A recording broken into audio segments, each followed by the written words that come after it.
찾으셨으면 우리 함께 봉독하겠습니다. 우리가 참음은 징계를 받기 위함이라. 하나님이 아들과 같이 너희를 대우하시나니 어찌 아버지가 징계하지 않는 아들이 있으리요. 징계는 다 받는 것이거늘 너희에게 없으면 사생자요 친아들이 아니니라. 아멘. 여러분 다 자식 키우잖아요. 자식에게 싫은 소리 한번 안 해보신 분 계세요? 왜 싫은 소리예요? 내 기분이 나빠서? 아니죠. 자식 잘 되라고. 그러면 여러분은 하나님의 친자식이 되기를 원하세요? 사생아가 되기를 원하세요? 하나님이 그 말씀하시는 거예요. 내 친아들은 내가 그들에게 징계를 하신대요. 그들이 어린아이로 있는 걸 원하지 않으신다는 거예요. 그래서 오늘 아까 다루었던 요셉 같은 경우도 그냥 야곱의 품에서 채색 옷 입고 어리광 부리고 형들 고자질하고 얼마나 좋아요.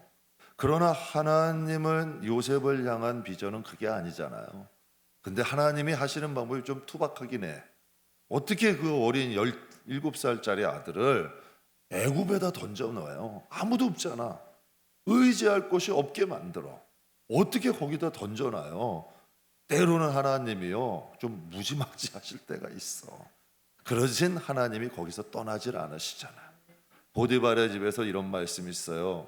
여호와가 함께 하시니 그가 형통하더라. 감옥에서도 여호와가 함께 하시니 그가 형통하더라. 그에겐 채색옷이 없어요. 그를 보호해준 아버지는 없어. 그러나 그때부터 그는 하나님이 함께 하시는 거예요. 오늘 여러분과 함께 역경을 통해 걸작을 만드시는 하나님이라는 제목으로 좀 은혜를 나누려고 합니다. 미켈란젤로의 가장 유명한 작품, 미켈란젤로의 작품뿐만 아니라 전 세계의 가장 위대한 작품 중 하나죠. 천지창조라는 아주 걸작이 있어요. 굉장한 걸작이죠. 여러분 다 아실 거예요. 근데 저 그림을 그리기 위해서 저 그림에 이제 천장에다 그린 건데 높이가 약 40m래요. 그 당시에 이렇게 기술이 발전하진 않았잖아요. 그러니까 이 미켈란젤로가 저 그림을 그리기 위해서 약 40m의 높이를 1500일 동안 4년 6개월 동안 하루에 18시간씩 그렸대요. 하루에 18시간씩 1500일을 그린 거예요. 그런데 그가 저 그림을 그린 후에 평생 동안 목을 움직이지도 못할 정도의 고통에 시달리며 살았대요. 생각해 보세요. 4년 6개월을 천장을 털어보고 그림을 그렸으니 목 디스크가 다 터졌겠죠. 목이 온전하겠어요? 그러니까 저 천지창조라는 작품은 미켈란젤로의 고통과 아픔을 통해 만들어진 거예요. 우리는 아브라함을 믿음의 조상이라고 얘기해요. 그런데 그가 잘 살던 갈대아 우르 지역은 바벨론 지역, 발전된 지역이에요. 그러니까 잘 사는 여러분 아주 도시죠. 그런데 그곳에 살고 있던 그에게 하나님이 임하신 거예요. 본토 친척 아비의 집을 버리고 내가 지명하는 땅으로 가라. 그런데 참 희한한 게 아브라함이 그걸 믿고 떠난 거예요. 그럼 어떻게 돼요? 형통해야 되잖아요. 다 잘 돼야 되잖아. 그런데 가나안 땅에 도착하자마자 기근이 임한 거예요. 그래서 먹고 살 게 없어서 애굽 땅으로 피한 거예요. 애굽 땅에 아브라함이 사라 아내를 데리고 피했는데 사라가 미인이었어요.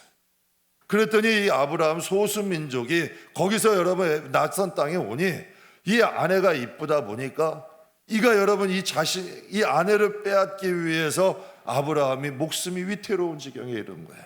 그것도 애굽의 왕이 이 사라를 눈독을 들인 거예요. 성경에 보면 여러분 아브라함은 애처가요. 자기의 목숨을 지키기 위해서 자기의 목숨을 구걸하기 위해서 사랑하는 아내를 누이라고 속여. 왜 아내라 그러면 자기의 목숨이 유명하니까. 여러분 이게 얼마나 남자로서 부끄러운 일이에요. 하나님의 그 믿고 떠난 거 아니야. 그렇다면 너 형통해야 되잖아요. 그런데 사랑하는 아내도 잃을 뻔하고 자신의 목숨도 잃을 뻔해. 역경이 온 거죠. 시련이 온 거야. 여러분 다윗 같은 인생도 10대에 골리앗을 이겼어요. 정말 거인 골리앗을 물맷돌로 이긴 사람이야. 이스라엘이 영웅이 됐어요. 전쟁에 나가면 다 승승장구야. 그러니 여러분, 전쟁에서 돌아오고 나니까 성경에 보면 젊은 여인들이 노래를 불러줬어. 사울이 죽인 자는 천천히요, 다윗이 죽인 자는 만만이다. 사울은 왕이에요. 즉 왕보다도 다윗이 더 인기가 많았던 거야. 최고의 인기였던 거예요. 그랬더니 그 인기가 많다고 사울 왕이 다윗을 시기하기 시작해. 그러니 여러분, 왕의 눈을 피해서 도망갈 데가 어디 있어? 왕의 눈을 피해서 그 나라 안엔 도망갈 데가 없으니 원수의 나라 블레셋 가드로 도망을 해요. 그리고 블레셋은 또 자기가 죽인 골리앗이 있는 땅 아니에요. 그러니까 거기서 미친 사람 행세를 하면서 떠돌이와 같은 도망자의 삶을 살아요. 이게 다윗의 삶이에요. 여러분, 성경에 보게 되면 아브라함과 다윗은 성경을 대표하는 인물이에요. 그들이 하나님의 말씀에 떠났다 해서 역경이 없었냐? 아니에요.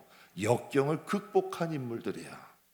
성경의 인물들은 역경이 없는 인물이 아니라 역경을 극복한 인물들이죠. 그렇다면 하나님이 왜 그들을 연단하셨을까요?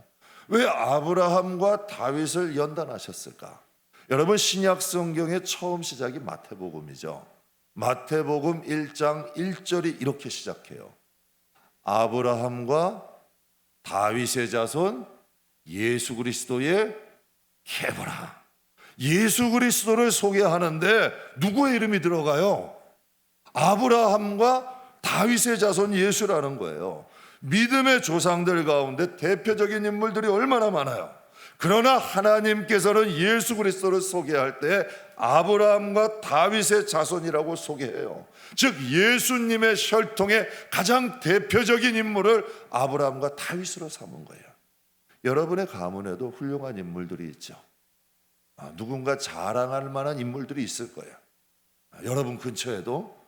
근데 여러분, 하나님은 아브라함과 다윗을 연단하셔서 하나님의 가정, 하나님의 가문 중에 하나님께서 자랑할 만한 대표적인 인물로 세우시는 거죠. 이게 하나님의 뜻이야. 하나님은 아브라함이 갈대아 우르의 지역에 있는 그냥 잘 사는 집의 아들이 아니라 믿음의 조상으로 만들기를 원하셨어요.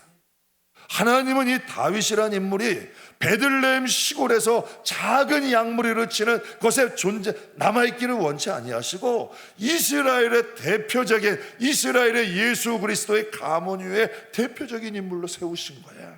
이게 하나님의 뜻이에요. 그래서 성경에 보면 우리의 생각과 하나님의 생각은 다르다고 하셨어요. 그러니까 우리를 향한 하나님의 뜻을 이루기 위해서 하나님의 입장에서는 하나님의 뜻을 이루는 과정이고 우리의 입장에서는 그게 고생과 근심일 수 있는 거예요. 그러니까 하나님은 하나님의 걸작으로 만드시는 과정이고 우리는 이해가 안 되는 거지. 하나님, 내 잘못도 아니고 나 예수도 믿는데 왜 나는 이런 길을 가야 돼요? 라고 얘기할 수 있는 거예요. 왜? 보이지 않으니까. 그런데 기가 막힌 게요, 내 믿음이 자라면 담장 넘어가 보이기 시작해요. 정말 하나님의 마음을 갖고 내 자신을 보기 시작하면 그 경륜들이 이해가 되기 시작하는 거지. 이게 바로 신앙이에요. 그래서 하나님이 우리를 연단하시는 이유죠. 그래서 잠언에 기가 막힌 말씀이 있죠.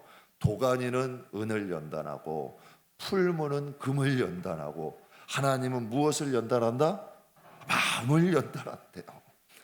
여러분, 쉽게 화내는 사람들은 마음이 약한 사람이에요. 왜 약하냐면 마음에 쉽게 화를 내면 성경에 이런 말이 있어요. 분노를 조절하지 못하는 사람은 마귀들이 틈탄대. 그럼 그 분노하게 되면 주역이 쑥대밭이 되잖아요. 여러분, 저 가정에도 화 잘 내는 여러분 한 사람이 있으면 가정이 쑥대밭이 돼. 교회도 마찬가지예요. 단체도 마찬가지야. 그러니 한 사람 때문에 주의가 힘들어지는 거죠. 그래서 하나님께서 믿음의 사람들을 양육하기 위해서 그 마음을 다스리게 하기 위해서 양육을 하시는 거예요.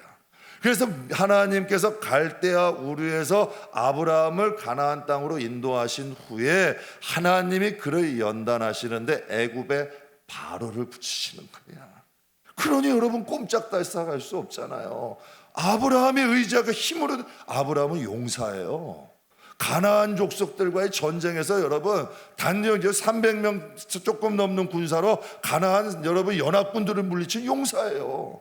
그런데 여러분 바로 앞에 어떻게 그러니 하나님이 바로를 통해 아브라함을 연단하셔. 여러분 야곱이 얼마나 똑똑한 사람이에요. 그는 뺐으면 뺐지 뺏기지 않는 사람이야. 그러니 하나님이 야곱을 연단하기 위해서 누구를 붙이셔요? 라반을 붙이시잖아. 따는 놈 위에 뛰는 놈 위에 뭐 나는 놈 있다고. 정말 여러분 야곱을 라반이라는 사람에게 붙이는 거예요. 그럼 하나님이 다윗을 연단하기 위해 누구에게 붙여요? 하나님이 사울에게 붙여놓으시는 거야. 그러면 하나님이 다윗이나 아브라함이나 야곱이 미워서? 아니, 그들을 연단하시는 거지. 그들의 마음이 하나님만 바라보도록, 하나님만 의지하도록 만드시는 거예요. 여러분 요셉이 얼마나 외로웠겠어. 그 막내가. 그래서 여러분 아버지도 못 보고 형들도 못 보고 여러분 대장 노릇도 못하고 얼마나 외로웠겠어요. 그러면 하나님이 다 뺏어간 건가? 아니야. 그를 연단하시고 하나님과의 관계가 단단해지면 아버지도 보내시고 형들도 보내시고 그 자녀들까지 다 보내시는 거잖아요. 그러니까 우리가 이 사람을 의지하다 보면, 사람과의 관계에 얽매이다 보면 하나님을 붙잡지를 못하거든. 그러다 보면 하나님이 원하시는 길을 못 가게 되니까 하나님이 때로는 그와 같은 아픔도 주시는 거죠. 여러분 기복이 심한 사람들은 어때요? 환경의 영향을 많이 받아. 제가 기복이 심한 분들은 안타까운 게 뭐냐면 쌓이질 못해요. 기도도 쌓여야 응답이 돼요. 실력도 꾸준히 쌓여야 응답이 되는 거야. 믿음의 신앙생활도 계속 쌓이면 능력이 나타나. 반드시 나타나요. 제가 가끔 가다가 성도님께 예를 들어요. 제 전도사 때 우리 목사님이 제가 섬기던 목사님 좀 특이한 분이라. 그러니까 남자 하는 일을 여자도 하고 여자도 남자 하는 일을 하라는 거야. 여자들도 못질하고 남자들도 설거지 해봐야 되는데, 그런데 설거지를 해봤겠어요? 처음 전도사 때 설거지 하는데 그릇 깨트리고 난리라는 거지. 그거 1년 하니까요 여자들보다 낫더라고. 잘해요. 생선 다듬는 것도 어떻게 다듬지도 몰랐어. 그것도 잘 다듬으니까 또 생선만 들어오면 가지고 오더라고. 여러분 무엇이든지 하면 늘더라고. 그러니까 하나님의 기복이 심하면 쌓이질 못해. 그러니까 하나님이 그들을 연단하셔서 하나님 앞에 한결같은 사람으로 만드시는 거죠. 여러분 하나님이 왜 연단하시겠어요? 이 세상에서 믿음이라는 것을 지키려면 연단이 필요해요. 이 세상에서 여러분 직장생활, 가정생활, 사람관계, 우리의 신앙을 흔드는 것들이 얼마나 많아요. 여러분 작정기도만 하려고 그러면 일이 생겨. 참 희한한 일이에요. 뭔가 신앙생활, 내가 이제 주중예배 좀 드려야겠다 하면 꼭 일이 생겨. 새벽 예배에 내가 가야겠다 하면 왜 이렇게 일들이 많이 생겨. 참 희한한 일들이야.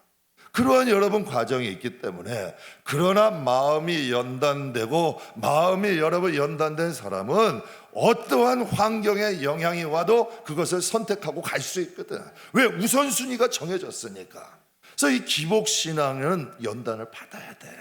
그래야지만 하나님 앞에 그 믿음을, 정금 같은 믿음을 가지고 하나님 앞에 갈 수 있죠. 여러분 이스라엘 백성이 지금 1000만이 좀 넘어요. 그들을 간단하게 얘기하면 아브라함의 가족이에요. 그렇다면 하나님의 자녀들은, 천국 백성들은 간단하게 얘기하면 하나님의 자녀들이죠. 우리들을 하나님께서 하나님의 자녀로 양육하시는 거예요. 그래서 우리를 먼저 부르시고, 그런데 성경에 보면 부름받은 자는 많아요. 그런데 택함 받은 자는 적어. 왜 그럴까? 부름받은 모든 사람들이 다 하나님의 자녀가 되진 않아요. 그러나 그 가운데서 정말 하나님의 자녀로서의 믿음이 굳건해지는 하나님의 사람들이 있어. 이스라엘에도 12지파가 있지만 그들이 다 이스라엘 백성이 된 건 아니에요. 그들 12지파 중에 유다 지파만이 하나님의 지금의 이스라엘이 된 거지. 그러니까 하나님의 성경의 역사는 남은 자들의 역사예요. 왜 그것이 필요하냐면 로마서 8장 한번 보겠습니다. 자녀이면 또한 상속자 곧 하나님의 상속자요 그리스도와 함께한 상속자니 우리가 그와 함께 영광을 얻기 위하여 고난도 함께 받아야 할 것이니라. 생각건대 현재의 고난은 장차 우리에게 나타날 영광과 비교할 수 없도다. 하나님의 자녀, 장차 하나님의 나라의 상속자들은 영광을 함께 받기 위해서 고난도 함께 받아야 된대. 그래서 우리가 아까 영상에도 봤죠. 예수님도 고난을 통해서 순종함을 배웠대. 우리도 여러분 때로는 고생과 근심을 통해서 순종함을 배우는 거예요. 하나님의 뜻대로 따르는 것을 배우는 거예요. 내 뜻을 좀 내려놓을 줄 알고 여러분 하나님의 뜻을 따라가는 법을 배우는 거죠. 그 이유가 뭘까? 하나님이 우리 고집 꺾으시려고 천만에 하나님의 자녀로 영광을 얻게 하기 위해서 현재의 고난은 장차 우리에게 나타날 영광과 비교할 수 없다. 여기서의 고난은 까닭 없는 고난이 아니라 하나님의 자녀로 세워지기 위한 고난, 믿음을 키우기 위한 고난. 여러분 신앙생활이 이 세대에 믿음 지키는 게 쉬워요? 제가 오늘 아침에도 식당에서 밥을 먹었어요. 식당 요 밑에서 이제 잠깐 요 김밥 천국에서 식사를 하러 잠깐 내려가서 식사를 하는데 딱 뭐 그 밥이 나왔어요. 밥이 나와서 딱 기도를 해. 그러면 주위에서 쳐다볼까 안 쳐다볼까? 이상한 사람 쳐다보더라고. 아니 다 큰 사람 뭔 저렇게 기도를 하나? 여러분 작은 기도 하나 하는 것도 도전이 돼. 우리가 직장생활, 사회생활 여러분 하면서 믿음 지키는 거 굉장히 어려운 일이야. 그러나 여러분 우리의 믿음이 단단해지면 그러한 모든 것들을 초월하고 우리의 신앙을 지키며 믿음을 지키며 나갈 수가 있는 거지. 그래서 이것이 고난이 될 수 있어. 정말 우리가 하나님을 섬기고 하나님을 예배하는 고난 될 수 있죠. 여러분 직장 생활하는 사람들 피곤해. 주일날 쉬고 싶죠. 주일 아침에 교도 오는 게 이불이 여러분 천근만근 될 수 있어. 그러나 여러분 하나님을 믿는 믿음이 견고하면 나는 세상의 직장인이 아니고 나는 아무개 집안의 가장이기 전에 나는 하나님의 자녀야. 하나님의 자녀가 우선순위가 되면 그 이불이 무겁지 않아. 아무리 힘들고 어려워도 초월할 수 있는 능력이 있죠. 우리 사회가 저 리안이를 나는데 그런 말 한 번 하더라고. 이 어깨가 무거워진다는 거야. 자기에게 가족 하나가, 그러니까 가족이 없을 때와 자녀가 생길 때의 책임감은 달라지는 거야. 우리가 하나님의 자녀가 된다는 이 마음이 정말 이게 진짜 우리의 영혼 가운데 들어오면 우리가 하나님의 자녀로 살아가게 되는 하나님의 역사가 일어나는 거죠. 그래서 성경이 말씀하시는 지금의 현재의 고난이 여러분 지금 북한이나 지금 모로코 같은 모로코에서 지금 지진이 일어났죠. 거기 이슬람 국가예요. 모로코에도 지하교회가 있대. 근데 그 지하교회 사람들이 지금 나와서 지진 난데 그들을 여러분 돕고 있다는 거예요. 그럼 그런 곳에서 신앙생활하는 건 고난일까 아닐까? 목숨 걸어야 돼요. 그러면 우리가 이 세상엔 지금 유혹이 많아. 그럼 이 세상에서 믿음을 지키는 건 고난이죠. 어려움이 있어. 그런데 하나님은 말씀하시는 거예요. 너희가 믿음 지키고 하나님의 자녀로 사는 이 현재의 고난이 장차 얻을 영광과는 좋게 비교할 수가 없다는 거지. 프랑스에는 와인이 유명해요. 그럼 좋은 와인을 만들려면 좋은 포도가 있어야겠죠. 그런데 참 이상하게요. 비옥한 땅에서 심은 포도는 성장이 빠르대요. 열매도 많이 맺힌대요. 그런데 뿌리가 얕대. 여러분 지하수는 깊을수록 맛있어요? 영양가 있고 맛있어요? 아니면 얕아도 괜찮아? 지하수는 깊어야죠. 영양도 있고 미네랄도 충분하고 마찬가지인 거야. 비옥한 땅이다 보니까 굳이 뿌리를 깊이 내릴 필요가 없어. 얕은 데만 내려도 충분히 자랄 수 있으니 그런 평범한 포도가 되는 거예요. 근데 진짜 극산품의 와인을 만들기를 원하는 사람은 포도를 일부러 척박한 곳에다 심어버린대요. 그럼 포도가 안 자란다는 거예요. 그리고 열매도 적대요. 그런데 그 뿌리가 깊은 곳까지 내려간다. 살려고 양질의 물을 흡수하기 위해서 깊은 곳에 내리다 보니 포도가 극산품의 포도를 맺히게 되는 거지. 최상급의 포도가 되다 보니 그것으로 만든 와인은 자연히 최고급이 되는 거예요. 여러분, 포도 하나도 깊은 곳에서 뿌리를 내리면 좋은 와인을 만들 수 있는 거예요. 미국의 커뮤니케이션 전문가인 폴 스폴치 박사라는 분이 있어요. 그분이 이런 얘기를 해요. 인생을 잘 살기 위해서는 세 가지 높은 지수가 필요하대. 첫 번째는 IQ가 높아야 된대. 지능을 평가하는 IQ.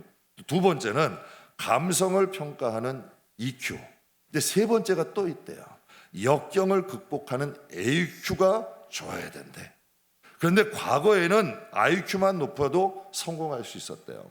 현대 시대는 EQ가 높은 사람이 가까워. 지금 감성 시대라 그래요. 감성 시대라 해서 감성 지수를 얘기하잖아요. 그러나 앞으로는 AQ가 높은 사람이 성공한다. 역경을 이길 수 있는 사람이 성공하는 시대가 온다고 얘기를 해요.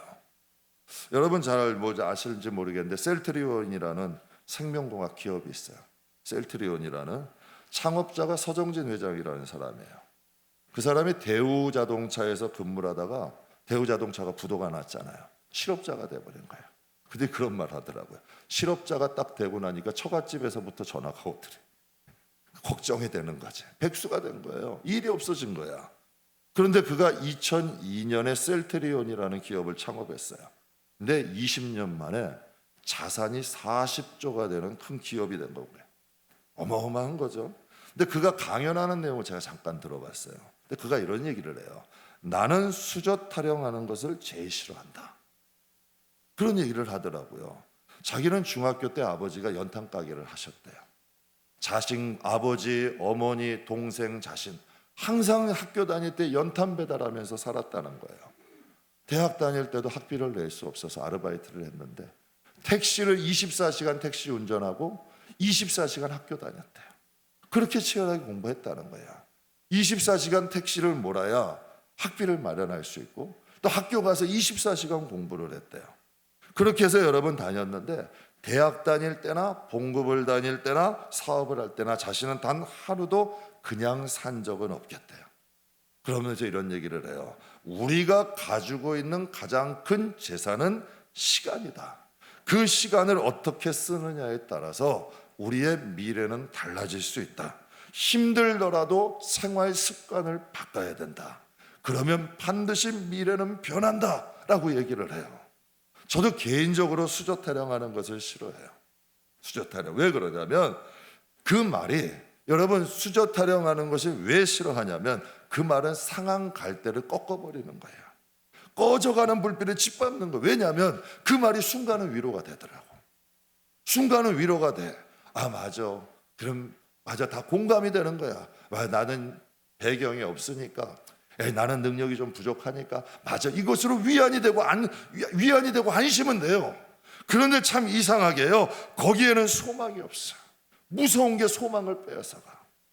제 주위에 보면 많은 분들이 계시는데 어렵게 여전히 어려우신 분도 계시고요. 좀 어려움을 극복한 분들이 있어요. 근데 여전히 어려우신 분들이 제가 거기에 대해서 비하는 말은 절대 아니에요. 안타까운 말이지만 그분들을 만나면 내가 공감이 안심이 돼. 아유 나는 이 정도면 열심히 하는 거고 위로를 잘 해주셔. 아유 괜찮아. 우린 버티기만 해도 이렇게만 해도 잘하고 있는 거야. 이 정도면 괜찮아. 막 이래요. 그런데요 어려움을 극복한 분들을 보면 힘이 있어. 힘내자. 우리 할 수 있어. 어려워도 하나님이 이때도 역사하셔. 참 이상해요. 지금 여전히 어려운 분은 위로만 주셔.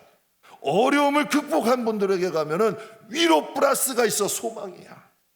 그래서 하나님은 항상 이렇게 말씀하셔요. 믿음과 소망과 사랑은 성도에게 항상 있어야 된대.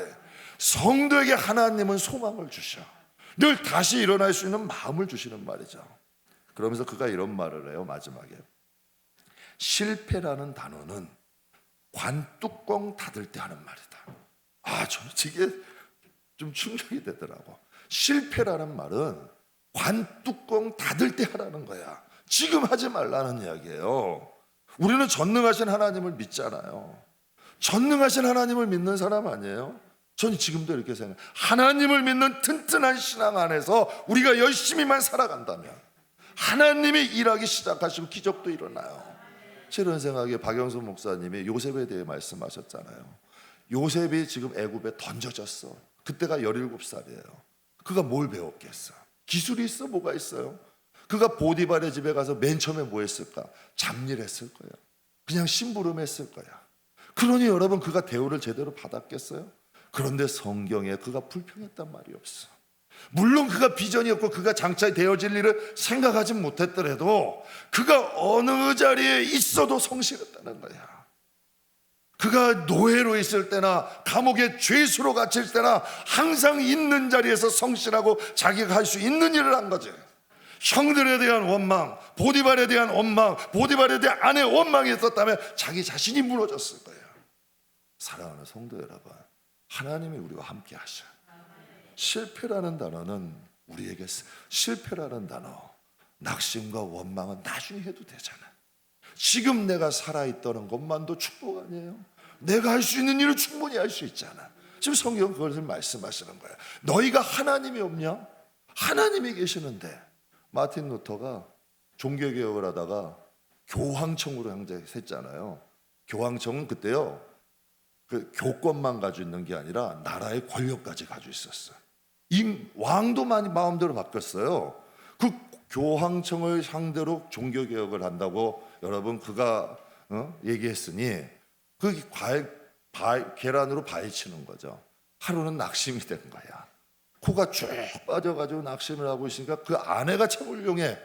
까만 상복을 입고 그 마틴 루터 앞에 온 거예요. 그 마틴 루터가 깜짝 놀라가지고 누가 죽었냐고, 왜 이렇게 까만 상복을 입고 있냐고. 이분도 다 아실 거야. 그때 그 아내가 그랬대잖아요. 당신 하는 꼴을 보니까 꼭 하나님이 죽으신 것 같다. 그때 그가 정신을 차린 거예요. 맞다. 하나님이 살아계시는데 내가 지금 이러고 있을 때가 아니라고 일어난 게 된 거죠. 우리가 전능하신 하나님이 계시다는 것을 믿고 신앙의 뿌리를 튼튼히 내리고 세상 가운데 나가면 하나님이 역사하기 시작하는 걸 경험하게 돼요. 여러분, 성경에 보게 되면 스가랴에 수룹바벨이라는 인물이 나와요. 수룹바벨이라는 인물이 큰 역경을 당하고 시련이 닥쳤어요. 일은 해야 되는데 그 일이 되질 않는 거야. 추진이 안 되는 거야. 시간은 지나가는데 일은 되질 않고, 그때 하나님께서 스가랴를 통하여서 수룹바벨에게 이런 말씀을 하세요. 스가랴 4장에 그가 내게 대답하여 이르되 여호와께서 수룹바벨에게 하신 말씀이 이러하니라. 만군의 여호와께서 말씀하시되 무엇으로? 힘으로도 되지 않고 능으로도 되지 않고 나의 영으로 되느니라. 큰 산아 내가 무엇이냐? 내가 수룹바벨 앞에서 평지가 되리라 라고 말씀하셔요.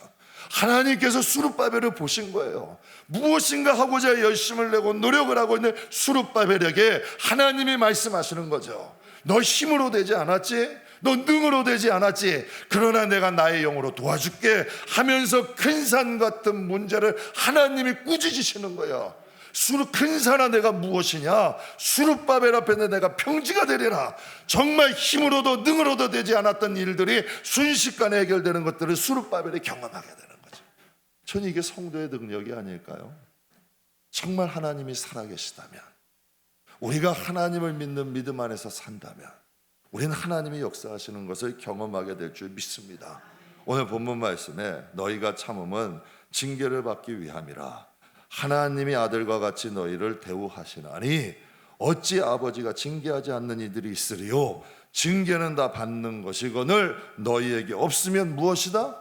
사생하고 친아들이 아니다. 즉 여기서 징계라는 것은 무엇인 까닭없는 야단이 아니라 훈련을 의미해요.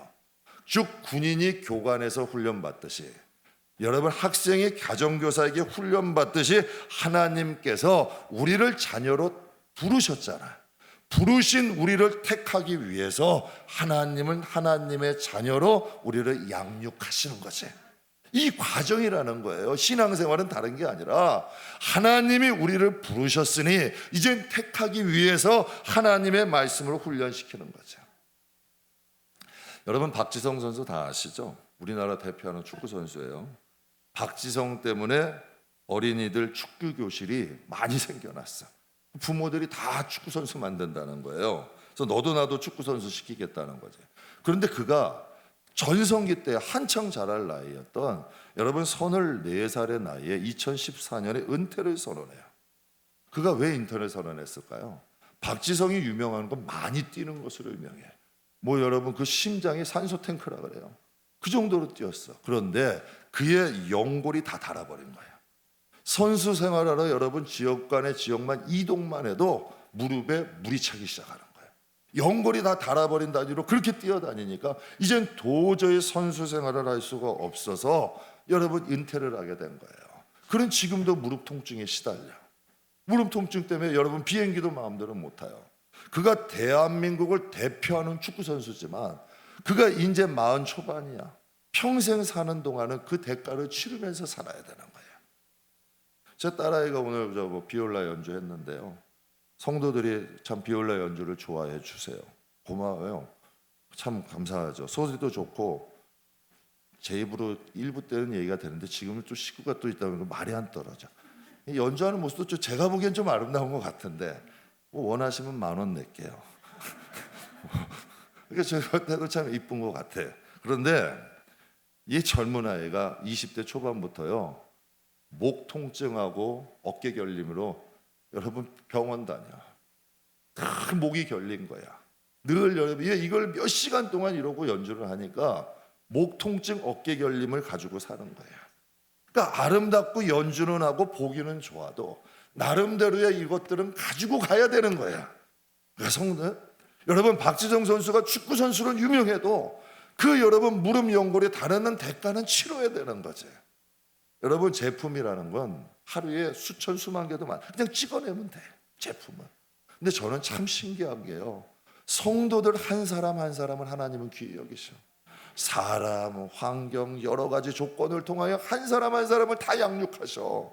그러니까 다윗이 고백한 거야. 하나님 인자가 무엇이간데 우리를 이토록 생각하시냐는 거야. 한 사람 한 사람 그냥 넘어가지 않는다니까.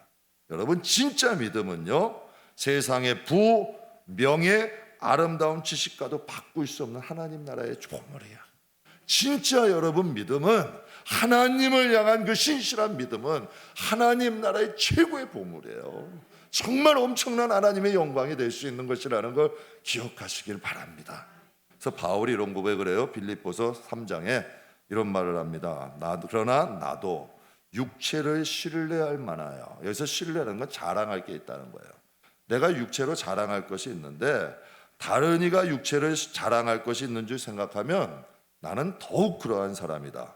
그러나 내가 그리스도를 아는 지식이 그리스도를 만나고 나니까 그리스도를 아는 지식이 가장 고상하기 때문이니 내가 그를 위하여 모든 걸 잃어버리고 배설물로 여김은 그리스도를 얻고 그 안에서 발견되려 합니다. 이게 무슨 뜻이냐면 다시 얘기하면 내가 육체로 참 자랑할 게 너무 많은데 그는 사람들이 그 당시에 사람들이 부러워할 만한 것을 다 가진 사람이야. 다 가문 좋고 배경 좋고 차세대 리더였고 가진 것도 많고 사람들이 목돈을 주고 사는 여러분 이 로마의 시민권도 그는 갖고 있던 사람이야. 그러니까 당시에 사람들이 부러워할 것은 다 가지고 있었는데 그가 얘기하는 거죠. 내가 그리스도를 만나고 하나님 나라를 갔다 오니 내가 이 세상에 가지고 있던 것들이 하나님과 예수님과 하나님 나라에 비하면 배설물과 불과하더라. 그가 이렇게 얘기를 한 거예요. 말씀 마무리하겠습니다. 이런 명언이 있어요. 멋진 작품은 우연히 나오지 않는데요. 그런데 그 우연이 계속되면 필연이 된대요. 필연을 계속하다 보면 시대에 남을 만한 작품을 만들 수 있다 그래요. 그래서 이런 말을 해요. 계속하는 사람이 걸작을 만든다. 멈추지 말라는 거죠. 계속 가라는 거죠. 그래서 keep going이라 그래. 계속 가라.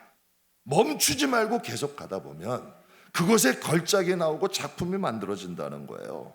여러분 이런 말이죠. 강한 자가 살아남는 게 아니라 살아남는 자가 강한 거예요. 전 셀트리온 그 서정재는 기업을 하는 회장이고 저는 그리스도인이에요. 저는 그리스도인임에도 그가 한 그 한마디가 잊혀지지가 않아. 실패라는 단어는 관뚜껑 닫을 때 하는 말이다. 여러분 우리도 기억합시다. 세상 살다 보면 낙심이 와요. 자녀 때문에 낙심도 오고 나를 자신을 봐도 괜히 여러분 낙심되기도 하고 앞으로의 세상을 보아도 낙심되기도 해. 그거는 관뚜껑 닫을 때 해도 된다는 거야. 지금은 소망을 가질 때라는 거죠. 여러분, 낙심과 절망과 원망할 기력이 있다면 한 번 더 역경을 극복해 갑시다. 한 번 더 어려움이 와서 낙심하고 원망할 기력이 있다면 한 번 더 극복해서 나가다 보면 그것이 쌓이면 실력이 돼요. 그것이 쌓이면 실력이 되더라고요. 하늘은 스스로 돕는 자를 돕는다 그러잖아요. 하나님은 여러분 스스로 돕는 자를 외면하지 않아. 정말 keep going, 계속 하나님을 향한 믿음을 갖고 세상을 살다 보면 언젠가 하나님이 주시는 길이 열어지고 하나님의 역사가 일어날 수 있다는 거죠. 여러분에게 저는 권면해, 고난을 자처할 필요는 없어요. 왜 우리가 고난을 스스로 자처합니까? 그러나 하나님은 역경을 통해서 걸작을 만드신다는 걸 기억하세요. 여러분, 이유 없는 고난, 내가 하지 않은 일인데 이러한 것들이 나에게 다가올 수가 있어. 그러나 그것들을 피하지 말고 여러분 계속 견디면서 내가 할 수 있는 일에 최선을 다합시다. 반드시 하나님은 그것을 통하여 우리를 걸작으로 만들어 가시는 거예요. 아브라함과 다윗의 자손 예수 그리스도다. 얼마나 멋있는 말씀이에요. 역경을 통해 하나님의 자녀라는 걸작으로 변화되고 성장해 갑시다. 정말 하나님의 나라에 가면 하나님의 나라에 가면 돌이킬 수 없잖아요. 하나님이 때로는 역경이나 고생을 주셔도 그것을 통해 잘 다듬어지고 변화되고 강건한 믿음의 사람이 되어 하나님 앞에 영광되는 저와 여러분 되기를 주의 이름으로 축복합니다.